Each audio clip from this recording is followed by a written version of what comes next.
या कार्यक्रमाच्या निमित्तानं उत्तम दादाचा सत्कार करण्याचा योग आला आणि उत्तम दादाचा सत्कार करायला आम्हाला तरुणांना संधी मिळाली, त्याबद्दल आम्ही आमचं भाग्य समजतो।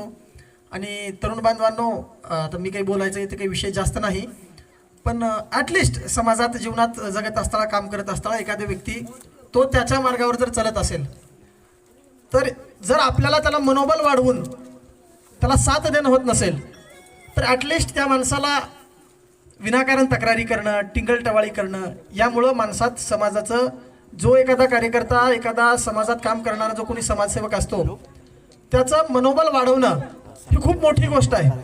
एखादी व्यक्ती समाजात काम करत असताना त्या व्यक्तीला मनोबल वाढवणं हे तुमचं सुद्धा एक समाजसेवक म्हणून काम आहे।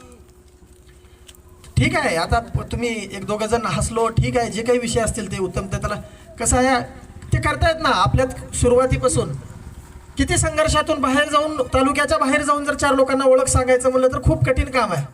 एखादा मंदिरासमोर कार्यक्रम आयोजित केला, एखादा शाळेत कार्यक्रम आयोजित केला तर इथं बसून आपल्याला टिंगल करणं खूप सोपी गोष्ट आहे, हसता येतं दूर बसून। पण एखादा माणूस हजारो कोट्यावधीचा मालक झालेला आज गुत्तेदार, आंधे कन्स्ट्रक्शन, उदगीरमध्ये जवळपास 103 दिवस काहीतरी आंदोलन चाललं, त्या आंदोलनाची दखल घेतली नाहीत।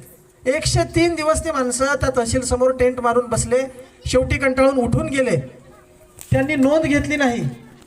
असं स्वतःला गडगंज समजणारा आंधे कन्स्ट्रक्शन तात्यांनी आजपासून नाही, श्री ट्रेडर्सच्या उद्घाटनाच्या वेळी संजय बनसोडे साहेब आले होते, त्यावेळेस पहिल्यांदा त्यांनी ते निवेदन लिहून दिलं आणि सांगितलं की बाबा माझ्या गावातला रस्ता आमदार साहेब हा खूप खड्डे झालेले आहेत आणि 5 वर्षाच्या आत त्याचा मुदतीचा कालावधी असतो आणि 5 वर्ष संपल्याच्या नंतर आपण तक्रार करून ते दुरुस्ती होत नाही। त्याचं कारण आहे की त्या गुत्तेदाराला 5 वर्षाचा कालावधी असतं की जर 5 वर्षाच्या आत जर या रस्त्यावर खड्डे पडले तर ते त्या गुत्तेदारानं ते व्यवस्थित करून द्यावं आणि जर ते 5 वर्षाच्या पुढे गेले तर त्या गुत्तेदाराची जबाबदारी नसते। आणि हाकनकवाडी पाटीला त्या कामाचा बोर्ड लावलेला आहे, अवघ्या काही दिवसात तो कालावधी संपणार होता। ही अतिशय महत्त्वाची बाब आहे। आपण प्रत्येक जण उदगीरला जातो, त्या रस्त्यावरचा खड्डा हा आपल्या प्रत्येकाला सोसावाच लागणार आहे। म्हणजे जर एखादा समाजसेवक, एखाद्या आपल्या गावातला नागरिक जर हे काम पुढे होऊन करतोय तर पत्रकार, हित, महाराष्ट्राचे नेते होतील, कोणी होऊ शकतंय, कधी होऊ शकतंय। एकामेकावर हसण्यापेक्षा एखाद्या माणसाचं मनोबल वाढवा, कारण जो कोणी पुढे होऊन करतोय त्याच्या आयुष्यातले संघर्ष ते त्या माणसाला माहीत असतात।